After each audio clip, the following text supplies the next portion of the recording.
Good morning and welcome to the North East 2021 AGM. Hopefully this will be our last year Zoom AGM, but time will tell on that. Before we start, I'd just like to mention that to ask a question, please could you type the question in the question and answer section found in the bottom of the screen. The question will then be read out by the Director North and answered by the relevant individual. The answer could also be typed in response if required. The voting will be done by answering the questions in the polls that will show in at the relevant moments and the relevant times. Right, let's make a start then. Do we have any apologies of absence? Yes, we have 11 apologies for absence. Thank you. Now, the first item is the minutes of the last year's annual general meeting, again, obviously held on Zoom. These have already been circulated to all the membership and they're on the AGM invitation and should be taken as read. Do we have a proposer and seconder for these?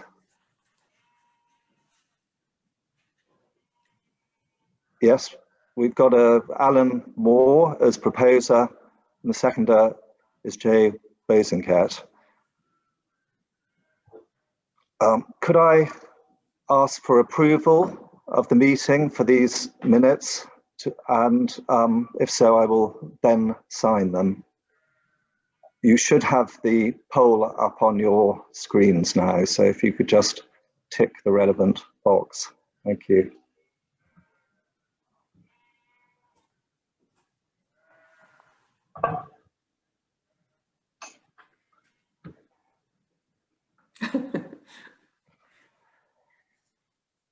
Thank you.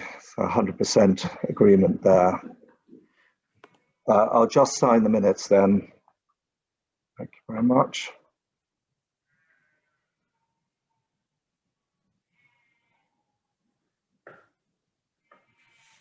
I'd like to invite our chairman, Ed Milbank, to present his annual report, please, which is also on the AGM convening notice.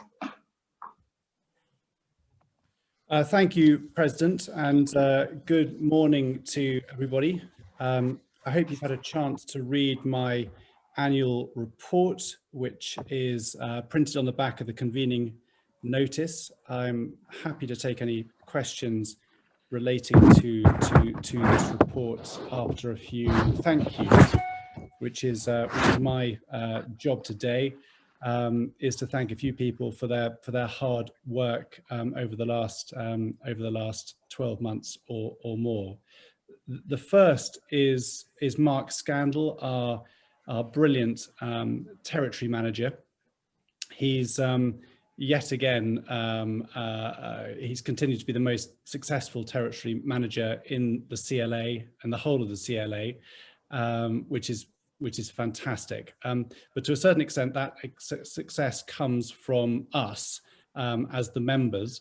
And I would like to encourage you all to continue to help Mark in his job. And the best way of doing that is to keep an eye out for new landowners in the North East and let Mark know their contact details. And equally important is to be aware of any members who may have foolishly let their membership lapse and encourage them to rejoin. Strange as it sounds, it does happen, and we need to keep aware of that. Secondly, I'd like to thank the regional staff and all of those at head office for continuing to provide the most amazing support and advice over the last 12 months, particularly as they've been working at home, obviously due to COVID-19 restrictions. I dare say that the profile of an influence the CLA has actually increased during this period, which is just testament to the amount of work that that everyone has put in. So thank you very much from us all. And my final thank you is to our president, who is standing down today. Harry, I remember your first committee meeting as we drove up to the back end of Durham together. I can't believe it was 5 years ago. It's gone by in a flash. And I just want to say a huge thank you for all the support and work that you've put in, both from yourself and your team at Raby. And we hope that you will continue to support the CLA in the future as well. Thank you. If anyone has got any comments or any questions regarding my annual report, then I'm all ears.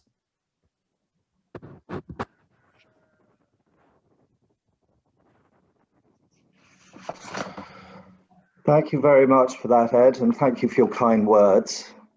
I enjoyed my time as president of North East CLA, and I think my time has been made very easy by the professionalism of the team behind me. So thank you very much, all. We've got a proposer and seconder for Ed Milbank as chairman. I think, has everyone voted now? Indeed. Yes. Thank you very much. Ed has been adopted as chairman.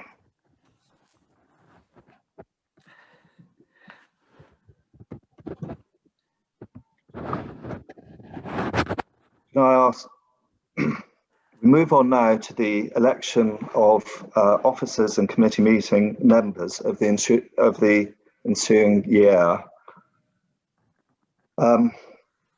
Ed pointed out that my term as president has come to an end. So I'm delighted to propose Sir Hugh Blackett, who many of you will, I'm sure, already know. Hugh is from a long-established landowning family in the Tyne Valley.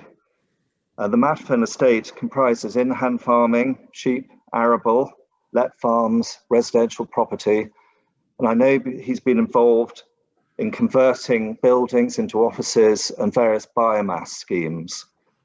So a large and wide range of experience. I understand he recently sold his hotel, providing, of course, a lot more time to give to the CLA in his new role. Could I ask for a seconder, please, for Sir Hugh? And then, thank you, Edward. And if we could all vote, please.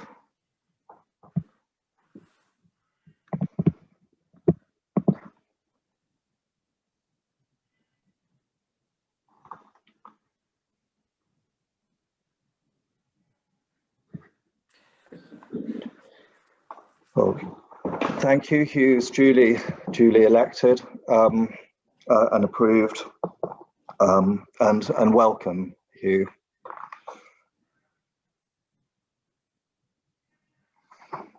I'll now continue from Edward to finish up on the remaining items on the agenda. If we move on to the branch committee, we've got no resignations.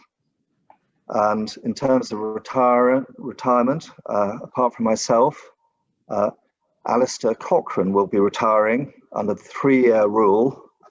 I'd like to thank him for all his support at the North East Committee, and very much hope you might return after your sabbatical, Alistair. So thank you very much indeed. In terms of new members, we have nominations from Anthony Braithwaite for the following members, for Anthony Braithwaite, Willie Brown Swinburne, Laura de Weslow and Mark Nicholson, proposed by Will Parker and seconded by Nick Stott. Please could I obtain approval for those members to be elected?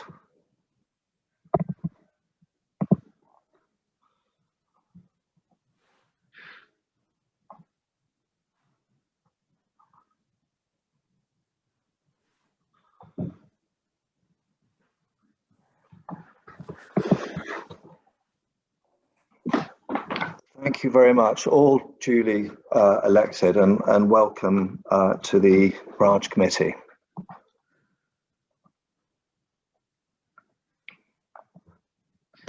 The Branch Representatives Council nominated to serve for the following year are Edward Milbank and Fran Barragan, proposed by Stephen Bainbridge and Andrew Thompson.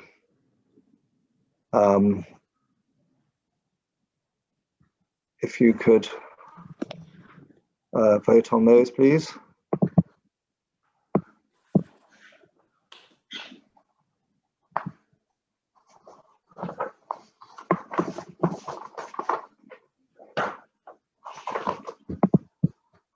Right, thank you for your approval on that.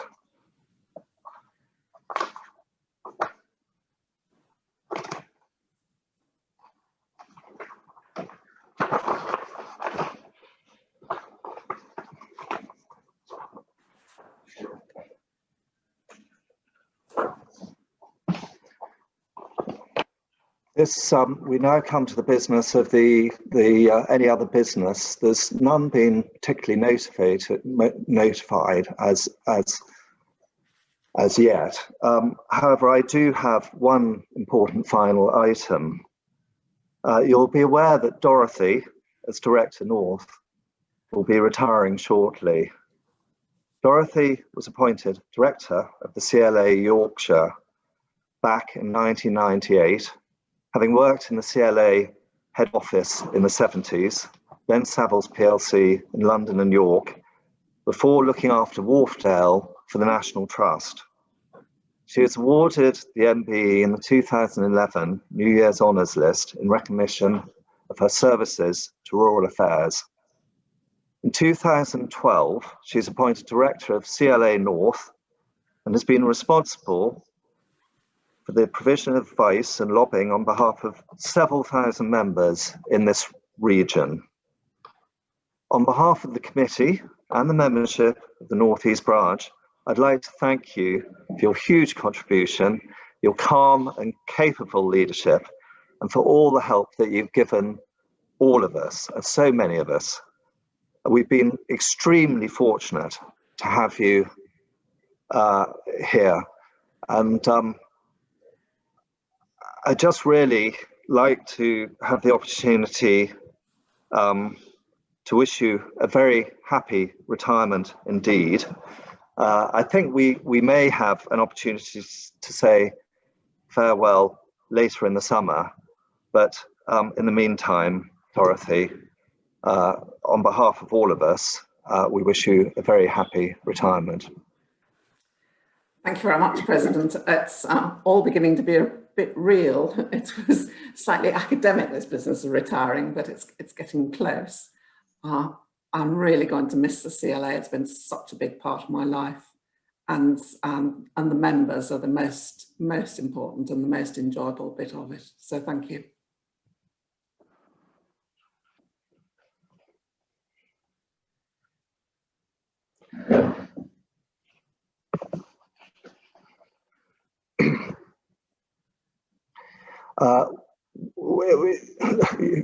We will miss you as much as you will miss us. I don't believe me, but I perhaps should at this point just mention that we will have an appointment. I think there has been an appointment in the form of Lucinda Douglas, who will be joining as CLA Director North around sort of early July time. There's probably a chance of doing a more formal welcome later, but delighted to have Lucinda joining us.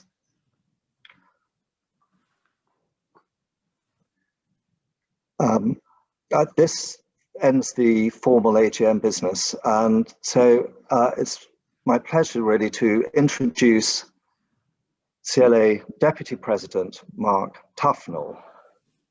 Mark is trained as a chartered accountant, Pricewaterhouse, owns and manages a traditional estate in the Cotswolds.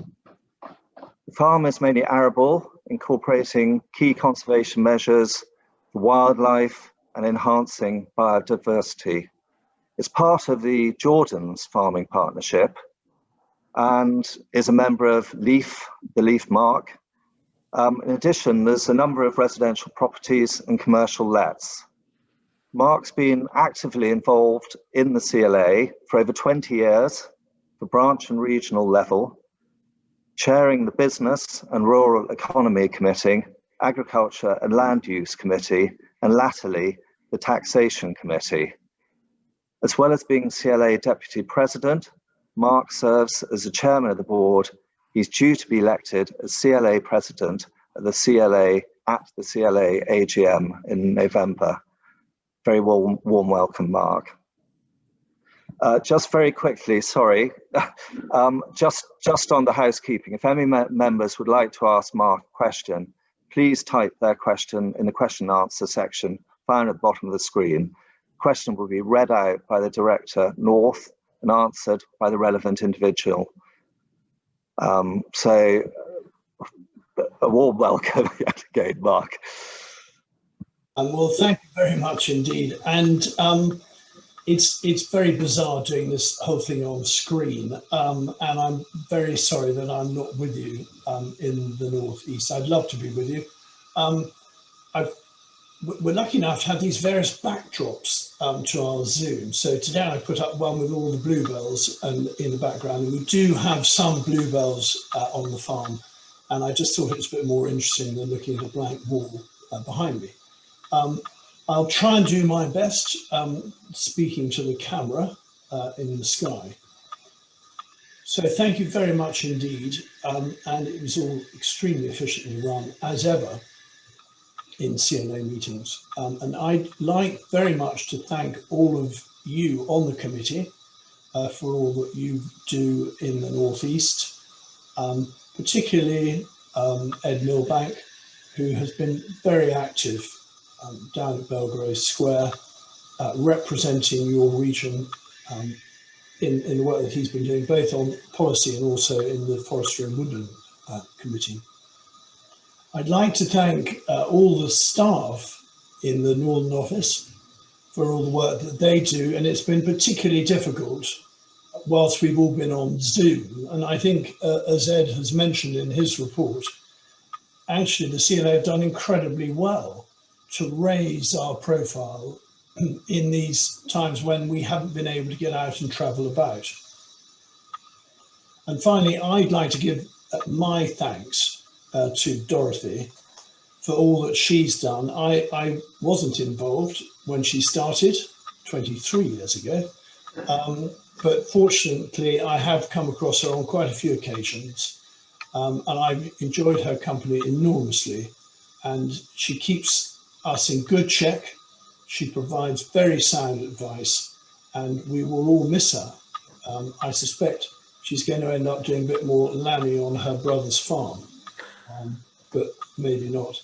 And we look forward very much to meeting Lucinda Douglas, who's coming across to us from another organisation that you'll all know pretty well.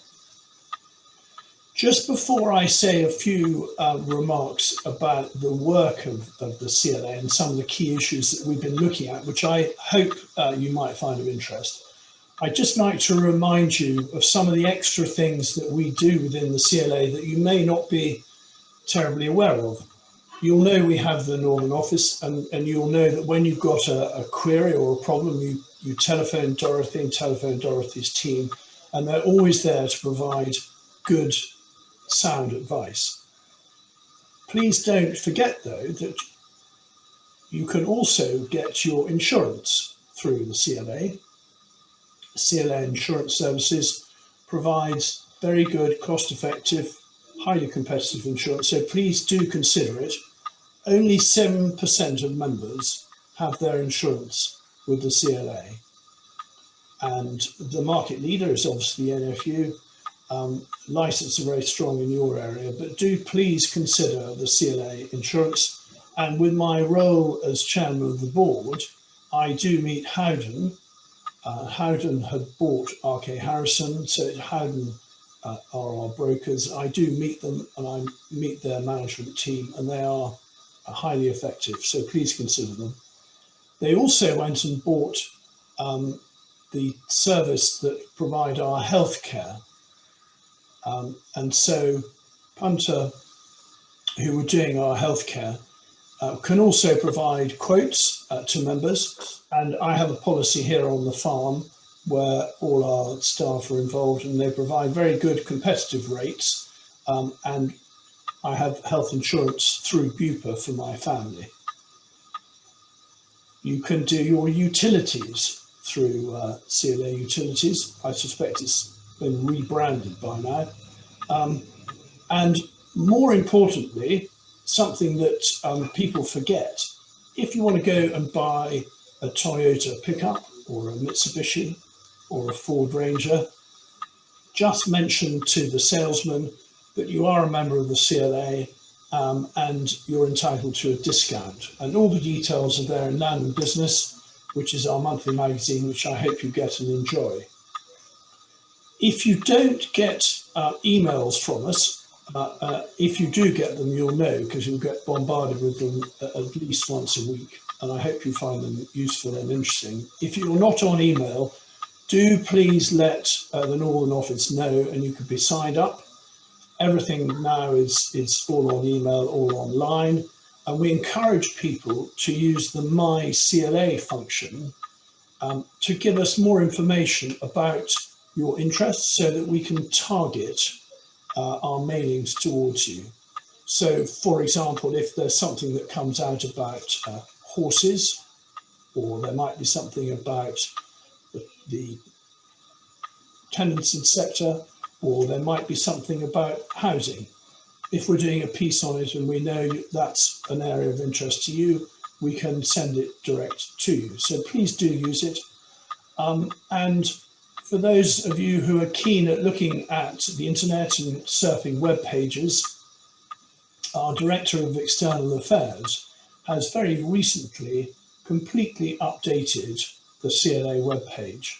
So I hope now you'll find it easier to navigate and easier to search, to use the search engine. So we provide good advice and we've got member services, but we also lobby and we lobby on your behalf, and we try and generate policy, which we then put to government. So how do we do that, and have we been at all effective as a result of being locked down?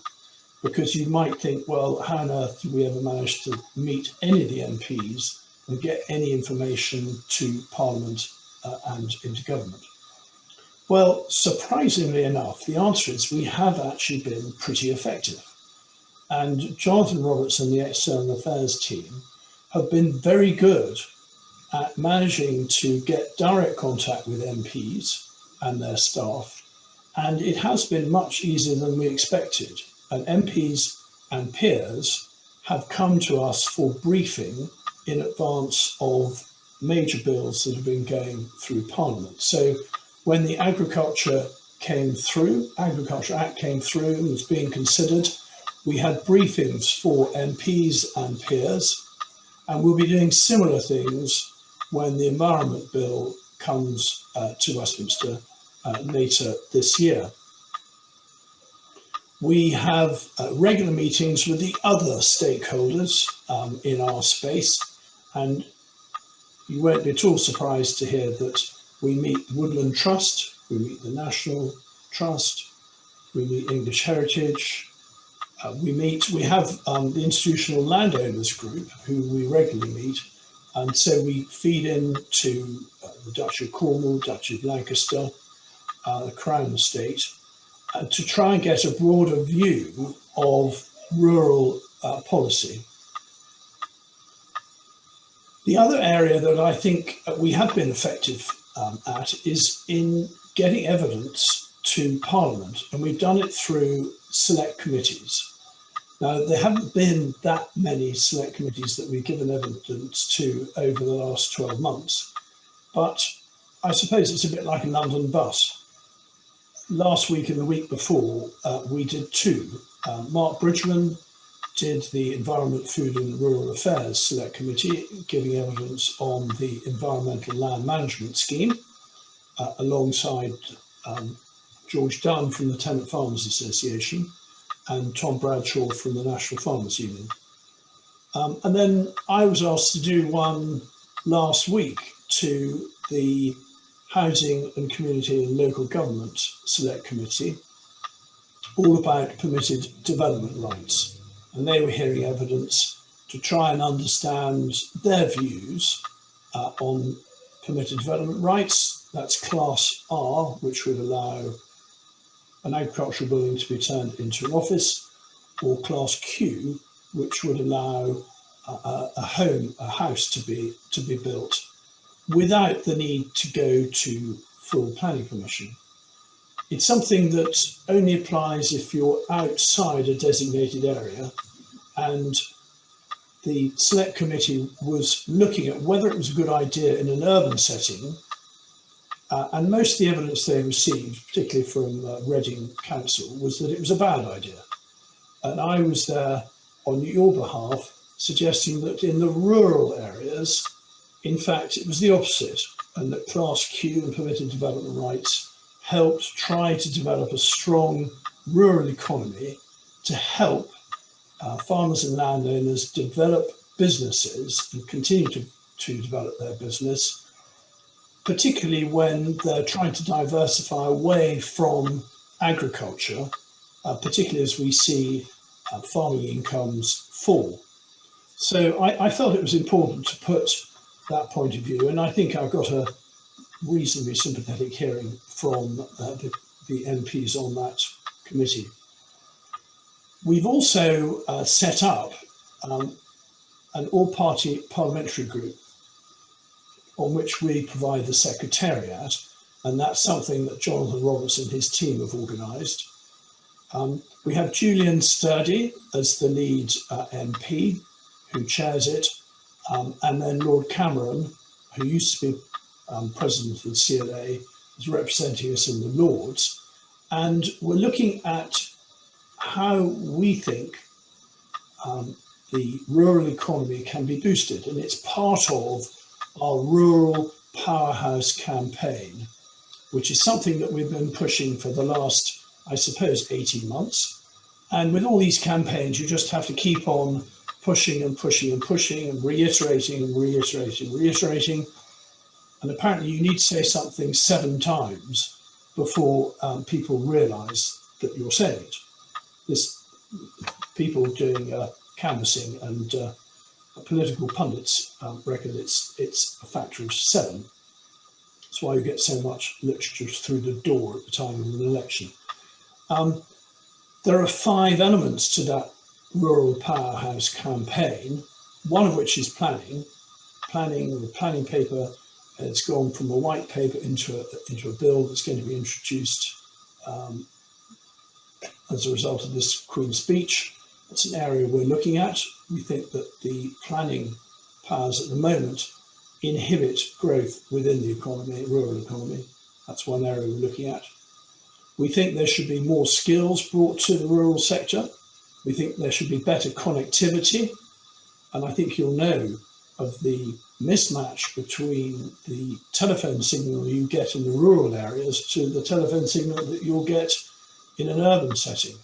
And also whether or not you can get superfast broadband to you up in the northeast compared to superfast broadband that you might get, for example, here in the Cotswolds. There is a mismatch, and there shouldn't be one. And another area that we are pushing on is the concept of simplification of the tax system and our concept of a rural business unit that we have been pushing. And we've sent submissions to the Treasury, and we're hoping that Rishi Sunak and his team will take it seriously. We've had some positive feedback when he came and visited his constituency, and we put that to him. I'd just like to close really on the issue of climate change and how it impacts all of us, and how it is also going to influence government policy, particularly in the agricultural and rural setting, and then how it impacts the current free trade discussions that are going on with Australia, and the battles there are between Department for International Trade and DEFRA, and the comments that you may or may not have seen in the press over the weekend. Dominic Lawson wrote in the Sunday Times about the proposed free trade agreement, and today there's been a piece in the Guardian with Prince Charles writing in favour of small family farms. So we have a conference coming up in December, which will be entitled Towards Net Zero, to link in with the government's commitment to have zero carbon emissions by 2050. And as part of that, that was brought in by Theresa May. Subsequent to that, Boris Johnson, as Prime Minister, brought out a 10-point plan in which he looked at sectors of the economy that were emitting carbon. And you'll see that agriculture was targeted at 11%, and housing is 19%. So if you think that's 30% of the total, that's quite a big area. Most of the 19% is in the urban setting, but part of it is there within our rural setting, and the CLA members offer the highest number of houses in the private rented sector. So our association does make a significant difference to emissions within the rural sector from housing. And it comes back to the whole issue of energy performance certificates, insulating homes, and the difficulties that you and I know about how do you insulate and look after a listed building. You can't put cavity foam down the wall because you've got a wall that's probably 2 or 3 foot thick. What do you do with a thatched roof? What do you do with Cotswold stone tiles? And the way in which the calculation is undertaken, we think is performed incorrectly, and it should be based on carbon and not on cost. So we do a lot of work within the housing sector, and Hermione Warmington in London is our expert on that. Within agriculture, and the 11%, a lot of that is coming from the livestock sector, particularly cattle, and it's mainly methane emissions. And you've seen a lot from the government's Committee on Climate Change, with Lord Deben arguing that we should eat less meat and plant more trees. Well, I think we all know, we've unpicked it and we realise that actually that's far too simple a slogan, and you can't be as black and white in that statement as he would come across. There's been a huge amount of work done on tree planting, and Ed Milbank is an absolute case in point, having planted a significant area of land to trees, and has had huge hurdles to jump over with all the regulation and all the requirements that go with that. And at least the government is now looking closely at carbon and the issue of carbon credits and carbon trading. But it's not just about planting trees, it's planting the right tree in the right place at the right time. It's about restoring our peatland, preserving our peatland where we sequester and store our carbon. And it's not just upland peat, the uplands that you have in the North East. And of course, the Labour Party will focus on burning of peat in the north.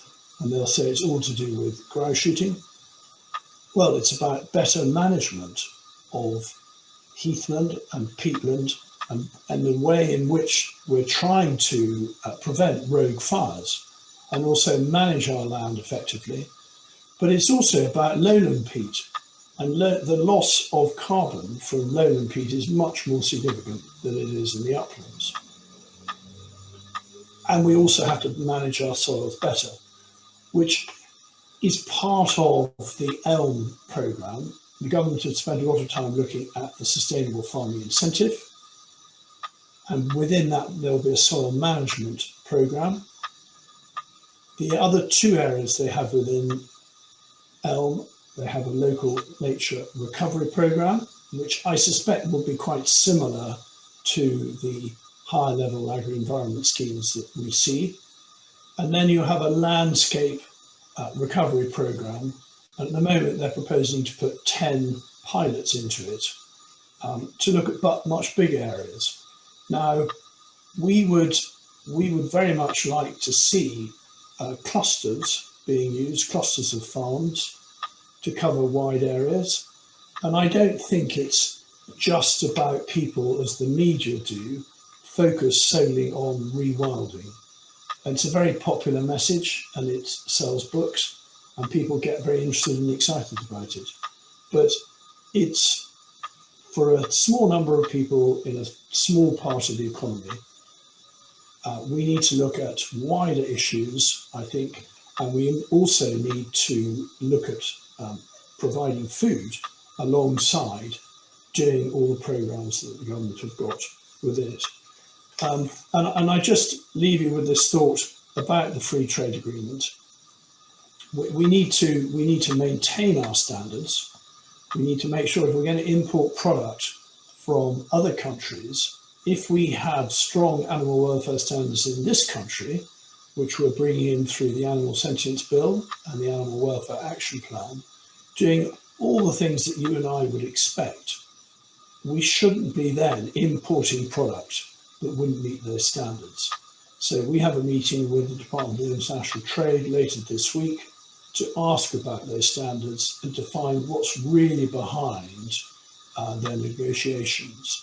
And we don't want to see the smaller family farm disappearing.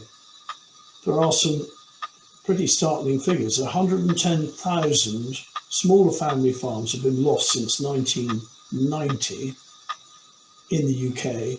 And then if you look across the EU, they've fallen by 3.4 million farms from 2005 to 2016. That's 25% fewer livestock farms, which is a pretty startling statistic. So I think we have to make sure that we don't end up with mega super farms taking over the countryside, and we don't want to lose out on the rich mosaic that we have within the English and Welsh countryside. So I'll close there and open it up for questions, and I hope I've sparked some thoughts with you. And actually, I would just do want to mention one quick thing on trees. There was a release on the 17th of May. Prince Charles planted a tree for the Queen to mark her Jubilee for next year. So we're supporting the Queen's garden canopy, and everybody across the land will be planting a tree from October, and we'll do it in the planting season, October to March. There'll be a link on our website to the Queen's Garden Canopy website, and everybody will be encouraged to plant a tree in the right place, and even if you just plant one, you'll have done your bit. So, President, thank you.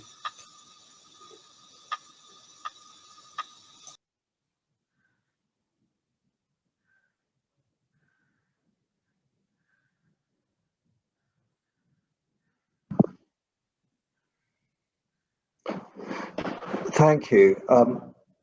Thank you, Mark, for such a measured and clear update of CLA's work and the relevant issues, not least the trade agreements that we're hearing so much about recently. We do, I believe, have one question. President, the question is, actually I've got three. The first one is, does the CLA support the proposed lump sum payment to help farmers retire?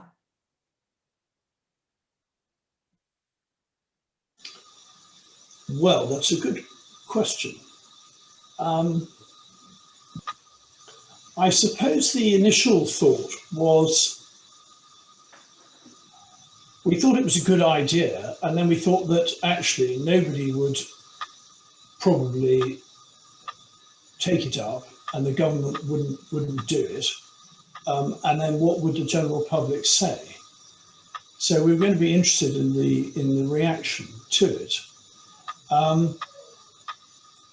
So we had a call for evidence, and we debated it, and we submitted our answers in the consultation to government, and the government came back and said, we think it's there's an option there for people to effectively put their basic payment into a lump sum and leave farming, but we're going to cap it at 100,000. Now, if you do the sums, it probably means you'd only do it if you had a farm of 400 acres or less. Otherwise, it probably wouldn't be worth your while. If you've got a farm of 400 acres or less and you're going to receive a lump sum of 50 to 100,000, I think the average figure is 50,000. Is it really going to encourage you? It's a question of where you live and what you're going to do with your house. Can you go and afford to buy a house? So the average house, if you're going to buy one, is between 250,000 and 300,000. If you retire from farming, you've got other things within your farm. If you're a livestock farmer, you've got your stock to sell. If you're an arable farmer, you've got your kit to sell. You could have a wholesale sale of that and move on. If you're a tenant, that's all you have left, and then you move. You've got to find somewhere to live. If you're a land owner, you can always let out your farm to somebody else, or you could sell it. But I don't think personally that it's a particularly attractive option. Nobody knows at the moment how it's going to be taxed, whether it's going to be treated as a capital receipt, in which case it would fall into the scope for capital gains tax, or whether they're going to tax it as income because it's grouped up income. I don't know what the take-up will be. George Dunn is quite, from the Tenant Farmers Association, is quite pleased. He thinks quite a few people will take it up.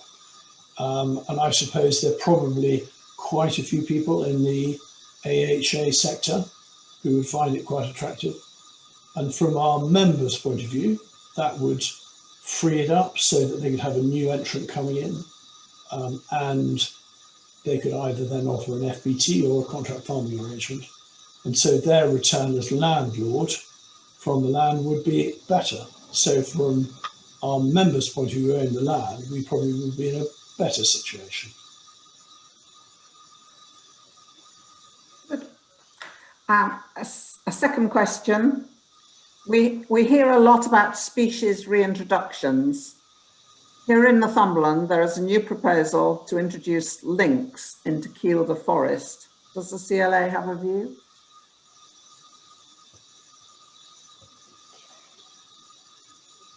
We had a paper to policy about 2.5 years ago when beavers were being introduced into the River Otter.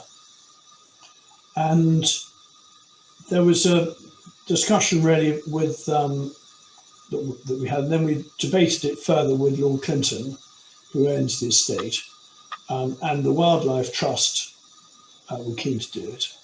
And in the end, he decided on balance that he would allow the beavers to be introduced, and they monitored them. And the beavers in Devon on the River Otter, I think, have proved relatively successful. And because of that, they're going to be beavers introduced in other parts of the country. Forest of Dean, this proposal to do it in Norfolk. Now, if you have 4 beavers, I suggest that's not a problem. If you have 40 beavers, it might be a problem.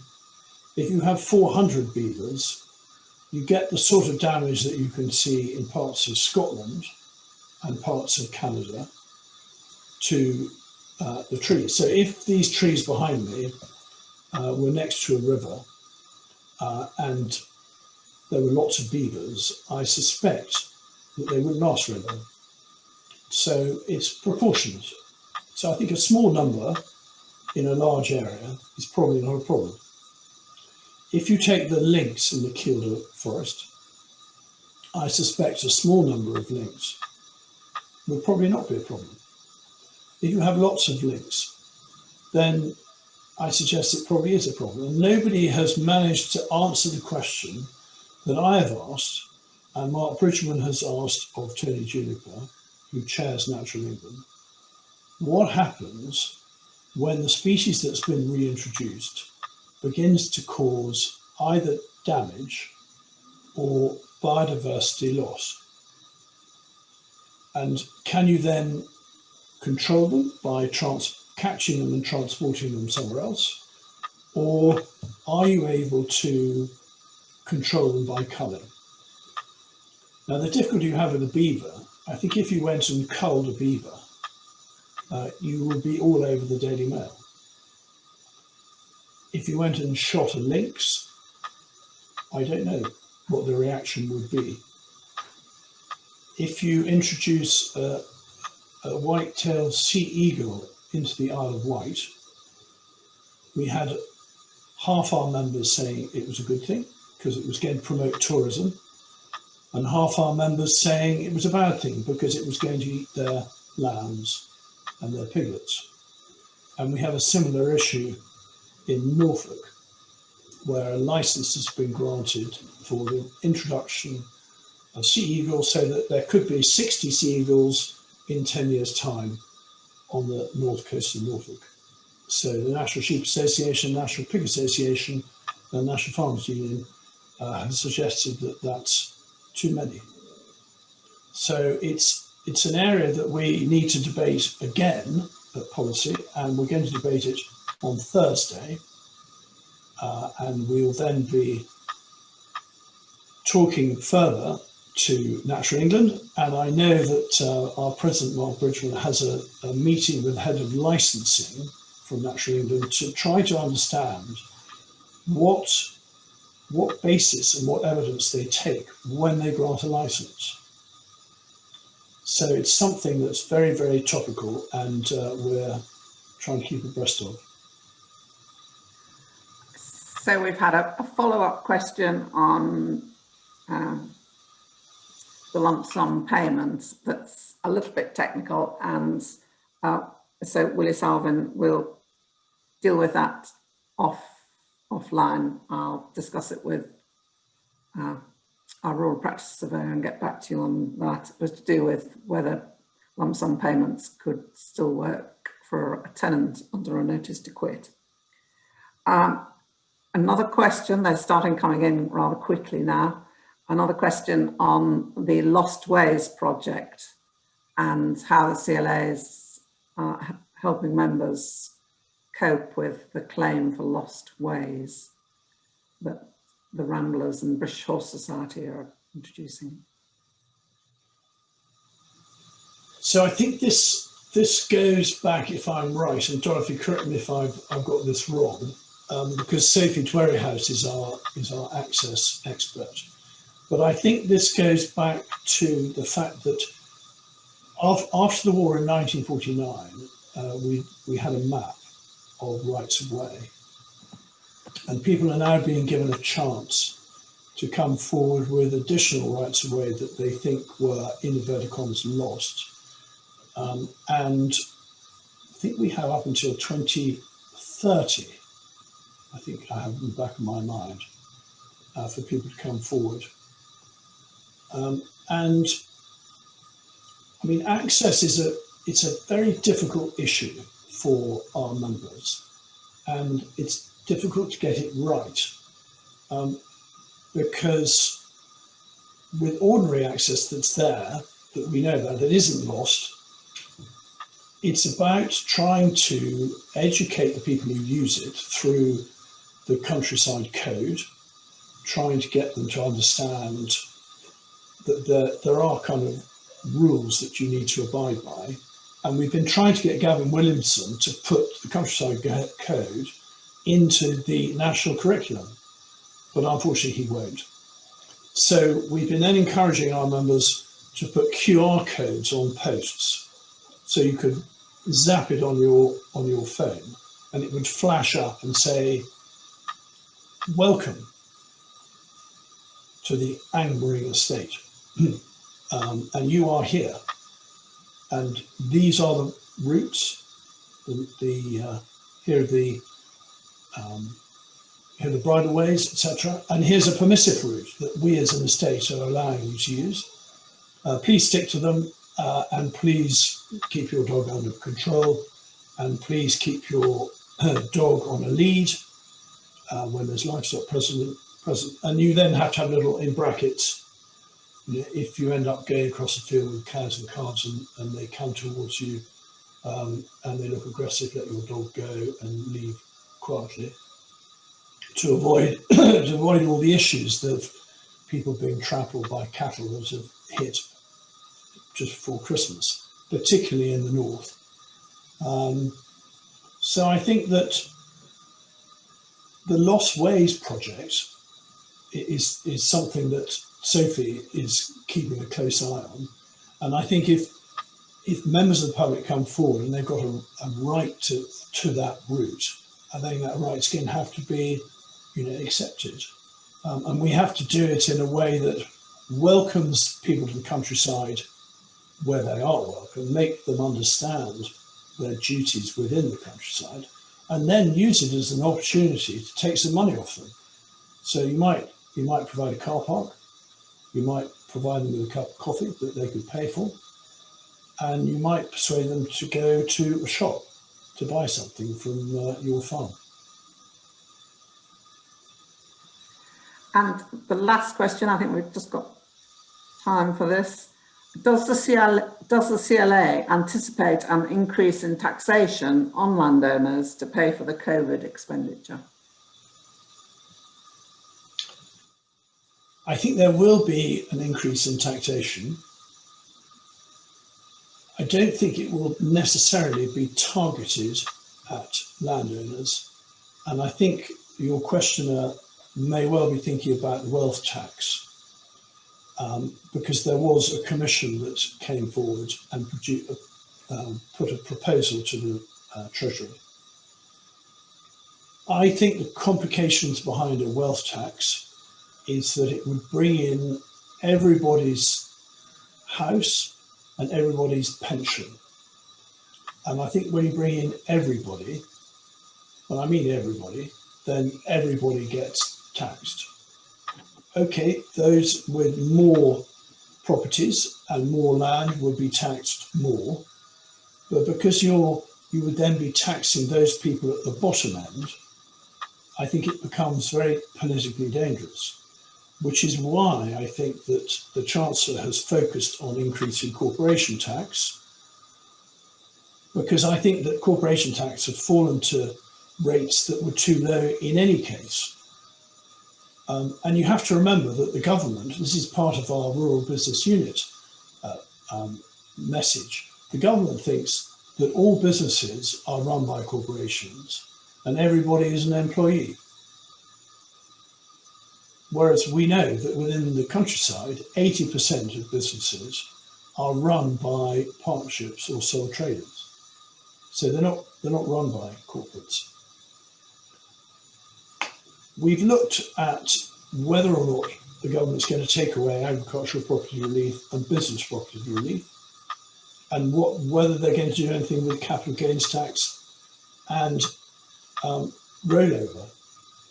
We think at the moment that they're not, and we've lobbied our case to Treasury to say that the maintenance of the family farm through the generations is something that is of benefit to society, and if you take those reliefs away, you'll break it up. And there actually isn't very much tax to be raised by taking away agricultural property relief. If you took away business property relief, you impact so many other aspects within our society, because so many other assets qualify for BPR. So I don't think that would happen. The price of land, though, I think is upheld probably more by rollover from capital gains tax. So if you wanted to do something with the price of land to help new entrants, which is George Eustace's cry, he wants to reduce rent, he wants to reduce the price of land. This is despite being a Conservative politician. And if you took away capital gains tax rollover relief, we have plenty of members who are fortunate enough to live next door to a major urban setting. For example, Basingstoke, and they farm next to it, they sell the land, they make a huge, great gain. That you could tax that through land value tax or another property tax. And we've done a survey of that, and actually at the moment, probably about half of the gain goes to the government or the council in any case. Might be through section 106, it might be through whatever capital gains tax he pays, or whatever. He doesn't actually take the huge uplift that is shown with, to be taken. But he then takes that gain and then he rolls it over into some farmland that might be, I don't know, it might be up in your part of the world. And he's instantly at an advantage. He's quite happy to pay way over the market odds because he's rolling his gain in. If you took away that ability, then it would be simple supply and demand. So I do think the tax rate will go up. It is going up in the corporate sector. I don't think there will be a wealth tax, and I don't think, touch wood, they'll touch APR or BPR.